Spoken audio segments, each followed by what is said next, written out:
في أماكن محدش المفروض يقرب منها، أماكن لو دخلتها حتى الهوا بيبطل يتنفس. في أصوات بتسكن في ودانك وتفضل تهمس مهما حاولت تسكتها. وفي ذكريات لو شفتها مرة عمرك ما هتعرف تنساها. حتى لو نجيت مش هتخرج زي ما دخلت. أنا مش بحكي قصص عادية، أنا بحفر في أعماق الخوف وبطلع لك اللي الناس حاولت تدفنه. اللي قالوا دي خرافة هم نفسهم اللي اختفوا من غير أثر. النهاردة بالليل هنفتح باب ما كانش المفروض يتفتح. هنحكي عن شاب نزل البحر في ليلة ظلماء وغرق، بس الغريب إنه رجع حي، بس جواه حاجة مش منه. دي قصة السلسلة الحمراء، القصة اللي محدش بيكملها للآخر إلا اللي قلبه جامد كفاية يسمع الحقيقة. أهلا بيكم في أغوار الرعب. السلام عليكم ورحمة الله. وتبدأ الحكاية وأنا عندي 22 سنة، والغوص بالنسبة لي ما كانش مجرد هواي، لأ ده كان نفسي، كان دقة قلبي، كان الطريقة اللي بكلم بيها الكون. والغوص بالنسبة لي كان مهرب من دوشة الناس ومن زحمة الكلام ومن كل صوت بيقولي استقر، اتجوز، اشتغل، خلف. وانا كنت برد عليهم في سري انا بعيش لما اغامر. كنت بسجل كل حاجة، كل نفس باخده تحت المية، كل لمعة نور في العتمة، كل شعبة مرجانية عاملة زي مدينة منسية، وكل صخرة فيها وش كأنه بيبصلي.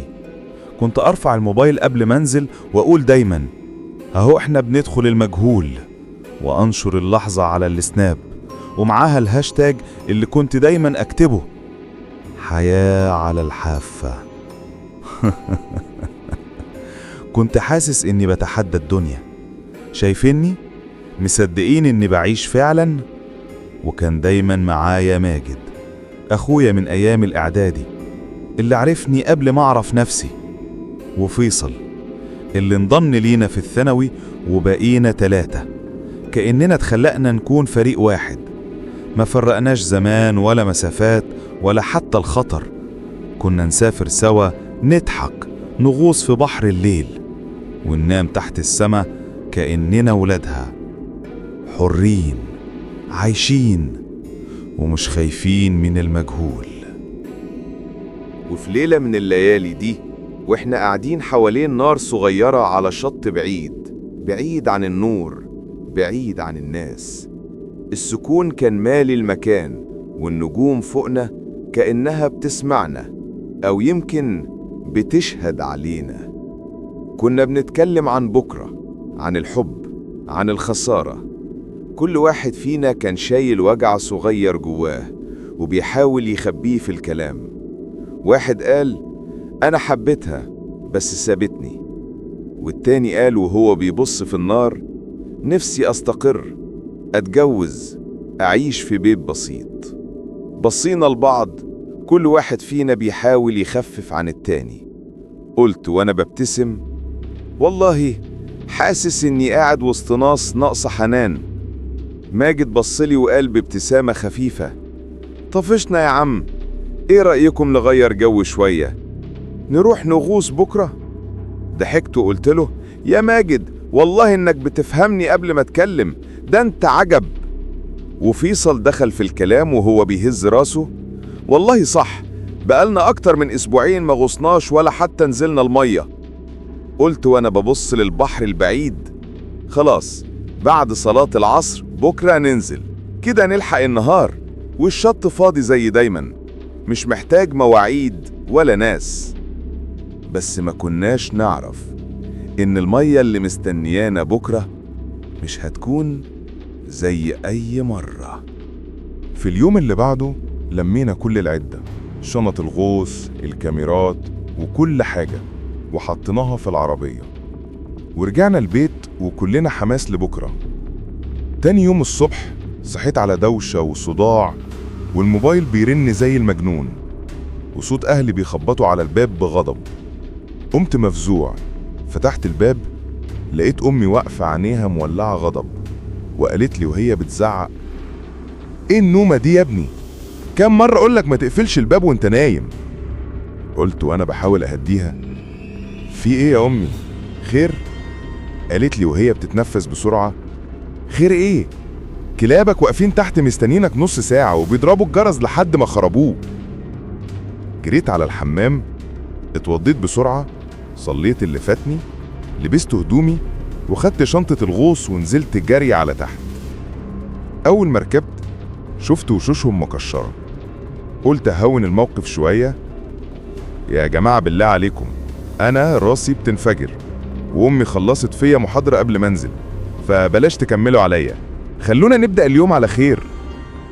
ماجد بصلي وقال وهو بيضحك بس متضايق: يا حمار، احنا رايحين نغوص مش ننام، يعني ناكل تقيل كمان ونتأخر؟ الطريق كان طويل والشمس بدأت تطلع.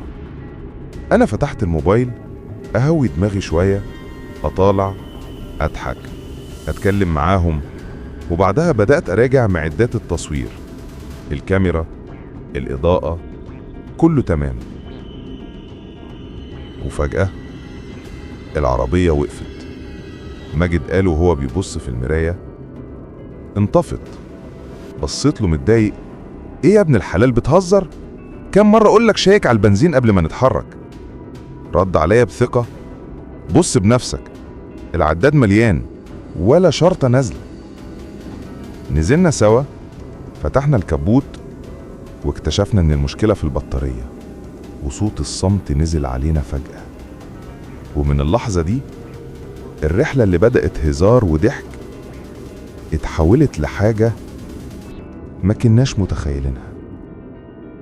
وهنا بدأ فيصل يفقد أعصابه، وصوته بيعلى على ماجد وشتايم طالعة كأنها شرارة في الهواء. قلت وأنا بحاول أهدي الموقف: اهدوا يا جماعة بالله عليكم، سيبوا الخناق، أنا هتصل بأحد الأقارب وكل حاجة هتتحل. لكن لما رفعت الموبايل، ولا شبكة ولا حتى شرطة واحدة. جرب فيصل، بس الشبكة كان فيها مشكلة. وفجأة مرت عربية هايلوكس قديمة صوتها مزعج والموتور بيئن. وقفت جنبنا ونزل منها راجل ملامحه جادة، سمرة الشمس باينة عليه وعينه فيها نظرة تقيلة. قال وهو بيقرب: سلامات يا رجالة. قلت له: الله يسلمك، البطارية بايظة وعايزين بس نشحنها. الراجل ما تأخرش، جاب الأسلاك ولسق كبوت عربيته بكبوت عربيتنا، وبعد دقائق الموتور اشتغل. قبل ما يركب عربيته بص لينا وقال بنبرة هادية بس فيها حاجة مش مريحة: انتوا رايحين شط 72؟ بصينا لبعض واتغيرت وشوشنا. قلت له بابتسامة خفيفة: ايوه الله يسلمك، بس ازاي عرفت؟ بص على شنطة الغوص وقال: شايف الشنطة؟ ما شاء الله.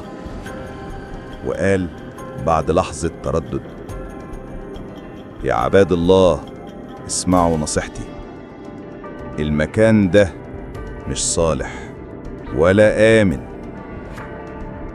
قلنا له واحنا بنضحك: ما تقلقش يا عم، احنا سامعين عن القصص دي من زمان، بس والله ما فيش حاجة. رد علينا وهو بيبص في الأرض: براحتكم، بس خدوا بالكم، اللي راح هناك مرجعش. وركب عربيته ومشي من غير ما يبص وراه ولا حتى يلمحنا بنظرة. اضطرينا نرجع ناخد بطارية تانية، كنا خايفين نوصل الشاطئ والمشكلة تتكرر. بعد ما ظبطنا كل حاجة رجعنا نمشي في نفس الطريق. وصلنا هناك والشمس كانت غربت من بدري، يعني الدنيا بقت ضلمة تمام. قلت لهم: يلا يا جماعة ننصب الخيام الأول وبعدها ننزل نغوص ونستكشف. نصبنا الخيام ولبسنا بدلات الغوص، وأنا ركبت الكاميرا على رأسي وثبت الإضاءة ونزلنا المية. المية كانت ساقعة بشكل ما كنتش متخيله، بس قلت خلاص نكمل. كنت بنزل بهدوء، وكل ما اتحرك أحس إن المية بتتفتح قدامي كأنها بترحب بيا. كنت بصور كل حاجة، الشعب المرجانية، الصخور الغريبة، الأسماك الملونة. ياه، إحساس مش طبيعي، تحس إنك في عالم تاني بعيدة عن الدنيا كلها. لا صوت، لا دوشة، لا ضوء، بس أنا والبحر. وفجأة لمحت لمعة كانت باينة جدا، بتنور وتطفي كأنها بتناديني.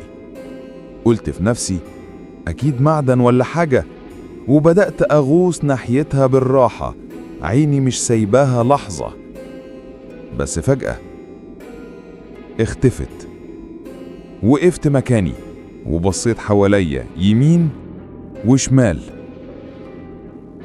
واكتشفت اني بعدت عن صحابي جامد. قلت خلاص ارجع بسرعة، بس وانا برجع حاجة عدت جنبي بسرعة خرافية، ما شفتهاش كويس، بس حسيت بهوا بارد بيغسل جسمي كله، كأنه سحب كل حرارة مني في لحظة. قلبي بدأ يدق بسرعة، وما فكرتش في أي حاجة غير إني أرجع للشاطئ بأقصى سرعة. طلعت من المية وأنا بتنهج، ولما وصلت الشاطئ لقيت الأصحاب واقفين بيبصوا عليا باستغراب. واحد فيهم قال: إيه يا سالم، كنت بتجري ليه كده في المية؟ ما ردتش. مسكت الكاميرا بسرعة وبدأت أقلب في التسجيل، بدور على اللحظة اللي شفت فيها اللمعة دي. رجعت بالتصوير ورا شوية كمان، بس مفيش ولا لمعة ولا حاجة بتتحرك ولا حتى ظل. قلبي بدأ يدق بسرعة. قلت لنفسي يمكن خيالي، بس والله العظيم أنا شفت حاجة. رجعت على الخيمة وأنا مش على بعضي، وماجد لحقني بيقول: يا ابن الحلال مالك؟ شكلك متوتر كده ليه؟ حصل إيه جوه؟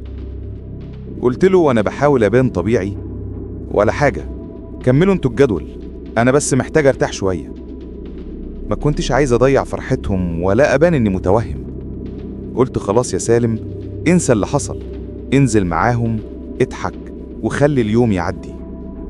رجعت لهم بابتسامة مصطلعة ونزلت البحر تاني، ومع الوقت فعلا الجو اتغير وبدأنا ننبسط. بس واحنا بنغوص بدأنا نلاقي حاجات غريبة. واحد لقى محفظة، والتاني لقى موبايل قديم شكله من أيام زمان. وأنا بقلب في الرمل تحت لمحت حاجة بتلمع خفيف. مديت إيدي، طلعت سلسلة صغيرة في نصها جوهرة حمراء، بس الغريب إنها كانت بتلمع كأنها بتتنفس. فرحت بيها ورفعتها وريهم: بصوا يا جماعة، دي شكلها غالية قوي، أكيد ليها تمن. عدت ساعة بعد كده وما لقيناش حاجة تانية. قلت لهم: أنا هطلع، تعبت. قالوا لي تمام، كلنا هنطلع. طلعت ورميت نفسي على الفرشة، ما كلتش، ما اتكلمتش، غمضت عيني ونمت على طول. صحيت على صوت غريب، مش صوت ماجد ولا فيصل، صوت بنت كانت بتغني بصوت ناعم كده جميل. بس في حاجة غلط، حاجة تخليك تحس إنك بتتفرج على كابوس وإنت صاحي. كنت بين النوم والصحيان سمعها بوضوح، وفجأة الصوت اتغير، بقت بتقول بهمس متقطع: رجعلي سلسلتي. كل مرة الصوت بيقرب أكتر، حد ما حسيت إنه بقى عند باب الخيمة. الستارة اتحركت ببطء. قبل ما أشوف مين اللي وراها صحيت مفزوع. كنت بنهج وقلبي بيخبط في صدري. مديت إيدي على جيبي، طلعت السلسلة، بصيت فيها، الجوهرة الحمراء كانت بتلمع كأنها بتتنفس. قلت في نفسي وأنا مش مصدق، هو أنا كنت بحلم ولا دي فعلا حصلت؟ رجعت حطيت راسي على المخدة، حاولت أنام تاني بس لأ، مفيش فايدة. الخوف كان ماسكني، جسمي متجمد وقلبي بيقول لي إن في حاجة مش مظبوطة حواليا. وفجأة ماجد صحى، بصلي وقال: مالك يا سالم؟ شفت كابوس ولا ايه؟ ضحكت، بس كانت ضحكة ميتة، ضحكة واحد خايف مش قادر يخبي خوفه. بصيت له وقلت: يا ماجد، أنا حاسس إننا مش لوحدنا هنا. وحكيت له على كل حاجة حصلت، إلا مع اللي شفتها، الظل اللي عدى، اختفاء الصورة من الكاميرا، والحلم الغريب. وشه اتبدل، عينيه فتحت على الآخر، وقال لي بصوت مبحوح: استنى، الحلم اللي بتحكيه ده أنا شفته حالا. بلعت ريقي بالعافية وبصيت له وأنا مش قادر أتكلم. وقبل ما أفتح بقي، فيصل دخل في الكلام وقال بصوت واطي: وأنا كمان نفس الحلم، نفس التفاصيل. سكتنا كلنا، الجو تقل والهوا بقى بارد بطريقة مش طبيعية. قلت وأنا صوتي بيرتعش: يا جماعة، المكان ده فيه حاجة مش طبيعية، لازم نلم حاجتنا ونمشي فورا. بس ماجد هز راسه وقال بحزم: نمشي ازاي دلوقتي؟ الطريق ضلمة، هنضيع. نستنى لما النهار يطلع. قعدنا صحيين، محدش فينا قادر يغمض عينه. الوقت كان بيعدي بالعافية، وكل ثانية كأنها ساعة. الجو بدأ يبرد أكتر وأكتر، بس البرد ده كان غريب، مش برد شتاء، برد خوف. قمت فتحت الستارة وبصيت بره. السما كانت سودة متغطية بسحب تقيلة، والرعد بدأ يقرب، والبرق بينور السما بلون أزرق مرعب. وفجأة الصوت رجع تاني، نفس صوت البنت، بس المرة دي مش جاي من بعيد، كان حوالينا جوه المكان. المطر نزل مرة واحدة بعنف، والرياح كانت بتخبط في الخيمة كأنها هتطيرها. الموج صوته عالي بطريقة تخوف، كأن البحر بيغلي. قربنا من بعض. فيصل كان بيرتعش وهو بيقول: يا جماعة، مش ده الصوت اللي الناس بتحكي عنه؟ بصيت له بسرعة وقلت وأنا بحاول أظهر شجاعة مش عندي: بطلوا كلام فاضي، مفيش حاجة اسمها كده، كله خرافات. بس وأنا بقولها كنت حاسس إن في حد فعلا واقف ورا الخيمة وسمع كل كلمة بنقولها. بس في اللحظة دي حصل اللي محدش فينا كان متخيله. ماجد بدأ يتصرف بغرابة، سكت فجأة وبص ناحية البحر بنظرة غريبة، كأنه سامع حد بيناديه من بعيد. قام من غير ما يقول كلمة ومشي على الرمل بخطوات بطيئة، وبصوت خافت جدا قال: أنا عايز أغوص. بصيت له واتجمدت في مكاني. صوته ما كانش صوته، كأنه مش هو، كأن حد تاني بيتكلم من جواه. قمت بسرعة، حاولت أوقفه، أمسكه من دراعه، بس جسده كان ناشف كالصخر، كأنه فقد الإحساس بينا، كأنه في عالم تاني. أنا وفيصل جرينا عليه، مسكناه بالعافية، حطيناه على الرمل. بدأ يهدى شوية، بس بعد ثواني رفع راسه وبص في السماء وقال بنفس الصوت الغريب ده: عايز أغوص، لازم أرجع أغوص. صوتي خرج عالي وأنا مرعوب: يا ماجد، فوق لنفسك يا أخي، الجو مقلوب بره، المطر والبحر هيبتلعونا، انت اتجنيت. ماجد وقف فجأة وبصلي. قسما بالله اللحظة دي عمري ما هنساها. عينيه كانت حمرة، مش احمرار تعب، لأ، حمرة كأن الدم مليها. النظرة اللي شفتها في عينه مش نظرة بني آدم، كانت كأن حد تاني ماسك فيه من جوه. مد ايده عليا، مسكني من صدري وشدني بقوة غريبة، دفشني كفشة واحدة طرت منها لآخر الخيمة، خبطت في الأرض وجسمي اتشل من الصدمة. فيصل جري عليا، ساعدني قوم، وأنا مش قادر أصدق اللي بيحصل. ماجد اتجه على الشنطة بتاعتي، فتحها بعنف وبدأ يدور فيها كأنه بيدور على حاجة محددة. قلبي وقع وأول ما شفته ماسك السلسلة في إيده صرخت بأعلى صوتي: يا ماجد، من الأول وإنت طمعان فيها؟ دي مجرد سلسلة يا أخي، لو عايز أخدها، إحنا إخوات. بس هو ما كانش سامعني، كان ماسك السلسلة بإيده بقوة، وعينيه لسه نفس اللون، نفس النظرة الفارغة. جريت عليه، مسكته من كتفه وصرحت فيه: انت بتعمل كده ليه؟ كل ده عشان السلسلة؟ ما ردش، لف وشه بهدوء وبكل بساطة خرج من الخيمة. أنا وفيصل طلعنا وراه، والمطر كان لسه شغال والهوا بيقطع في وشنا. ماجد كان ماشي ناحية البحر بخطوات ثابتة كأنه منوم. كنا بننادي عليه: يا ماجد، ماجد ارجع بالله عليك. بس هو ما كانش بيرد. جريت قدامه وشفت حجر صغير على الأرض، من غير تفكير مسكته وضربته بيه. الإصابة كانت مباشرة، وقع على الرمل وصوته اختفى. فيصل بصلي ووشه مصدوم، عينه مليانة خوف، وقال: انت عملت ايه يا سالم؟ صرخت وانا نفسي بيقطع. ما كانش فيه حل تاني، كان هيغوص في البحر وهو في الحالة دي، كان هيموت. جرينا عليه، لقينا دم نازل من ورا راسه. ضغطنا على الجرح بتيشرت، وقف النزيف بعد شوية، بس هو ما فاقش، فضل نايم ساكت كأنه خرج من الدنيا كلها. وفجأة الصوت رجع، بس المرة دي كان بيناديني باسمي: انت السبب يا سالم، انت السبب، انت اللي خدت السلسلة، وانت اللي هتشيل كل حاجة. قلبي ساعتها وقف حرفيا، ما قدرتش حتى اتنفس ولا رد. وبعدين الخيمة بدأت تهتز، مش عارف من الهوا ولا من حاجة تحتينا. مسكت أنا وفيصل في بعض، حسينا إن الخيمة هتتشقلب بينا. وفجأة كل حاجة وقفت، المطر، الرياح، صوت البحر، حتى الهمس اختفى. وساعتها ماجد اتحرك، رفع راسه وقال بصوت مكسور فيه وجع وخوف: يا خلق الله، ايه اللي بيحصل؟ حاسس دماغي هتنفجر. بصيت لفيصل وبعدين سألته بهدوء: فاكر آخر حاجة حصلت قبل ما تغيب؟ مسك دماغه بيحاول يفتكر.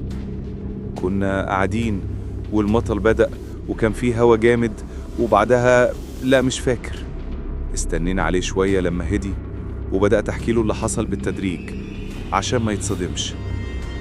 وساعتها قال: أيوة، وقت المطر كنت سامع صوت بنت، كانت قريبة قوي، كأنها بتهمس في وداني، وبعدها معرفش حصل إيه. بصيت في الساعة، كانت حوالي 4:30 الفجر، لسه على الشروق 1.5 ساعة. قلنا نخرج نشعل النار، نحاول نضحك ونهزر شوية عشان الجو ما يفضلش كده كئيب. بس واحنا قاعدين حوالين النار لمحت حاجة، ظل ماشي ورا الخيمة سريع جدا. مش عارف ايه اللي حصل لي، بس جسمي اتحرك لوحده. قمت ومشيت وراه، وصلت المكان فاضي، مفيش حد. رجعت وانا حاسس بحاجة غريبة، رعشة في جسمي، نفسي ضيق، قلبي بيخبط جامد. أول مرة في حياتي أحس إني ممكن أدوخ من الخوف. جلست وبعدين سمعتها، الصوت نفس الهمس اللي ماجد حكالي عليه، كان قريب قوي، كأنه بيتسلل جوه وداني.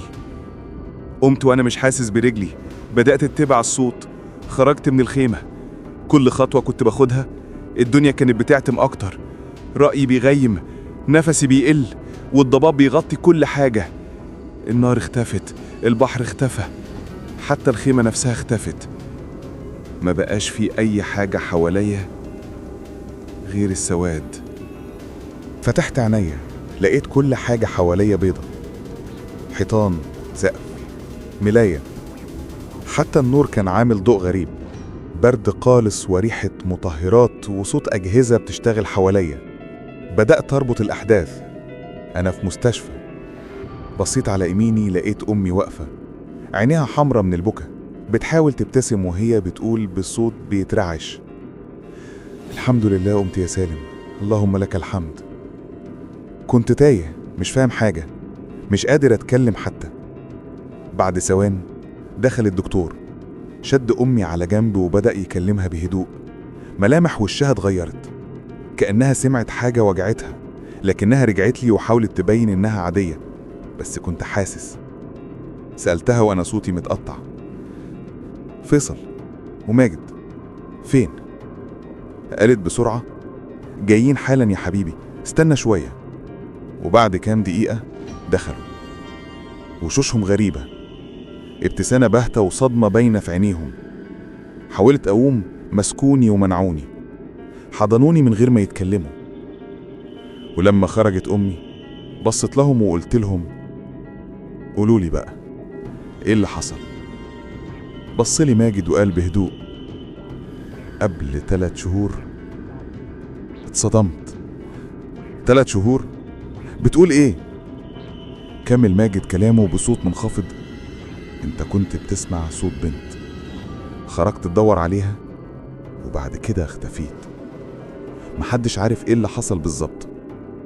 وفيصل قال وهو بيحاول يسيطر على صوته: احنا لقيناك زي ما كنت شايف ماجد، بتقول نفس الكلمة: عايز اغوص، عايز انزل البحر. مشيت باتجاه المية، دخلت فيها واحنا بنجري وراك لحد ما لقيناك ممدد على الرمل، ما بتتحركش ولا بتتنفس. عملنا لك اسعافات بس ما فيش اي رد فعل. خدناك على المستشفى والاطباء قالوا ان حالتك خطيرة جدا، كنت شبه الميت. والحمد لله النهاردة بس فقت. سكتوا وبقيت انا ببص لهم، مش عارف اصدق ان اللي حصل لي ده كان حقيقي.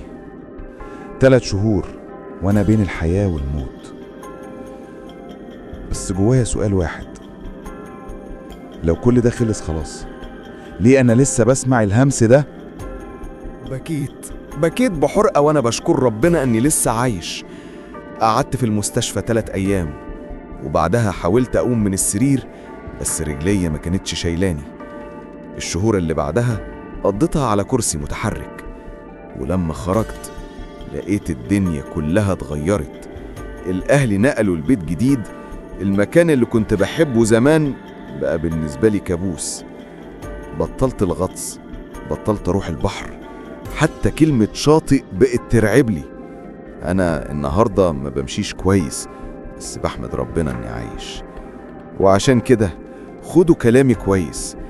لو حد قال لكم خلي بالك من المكان ده، ما تضحكوش، ما تقولوش خرافات أو كلام فاضي، لأن في حاجات يا جماعة الكلام عنها مش بيجي من فراغ. أنا سالم، حي وبتنفس، بس مش زي الأول. لسه بعاني ولسه بحلم. سالم ما بقاش ينزل البحر، ما بقاش يضحك، ما بقاش زي زمان. اللي فاضل منه مجرد ذكرى وسلسلة وصوت لسه بيرن في ودانه لحد النهاردة. في ناس بتسخر من الحكايات دي، يقولوا كلام فاضي، خرافة، كذب، بس هم ما يعرفوش إن بعض الخرافات اتولدت من حقيقة اتدفنت في أعماق الأرض. ولو في يوم سمعت صوت ناعم جاي من تحت المية بينده باسمك وبيهمس بهدوء، ما تردش، ما تسمعش، وما تتبعش، لأن اللي بيتبع ما بيرجعش. السلسلة الحمراء لسه في القاع مستنية، زي ما هي كمان لسه مستنية. شكرا إنك فضلت معايا لحد النهاية، بس خد بالك مش كل الأعماق لازم تتفتح. وداعا من جوه أغوار الرعب.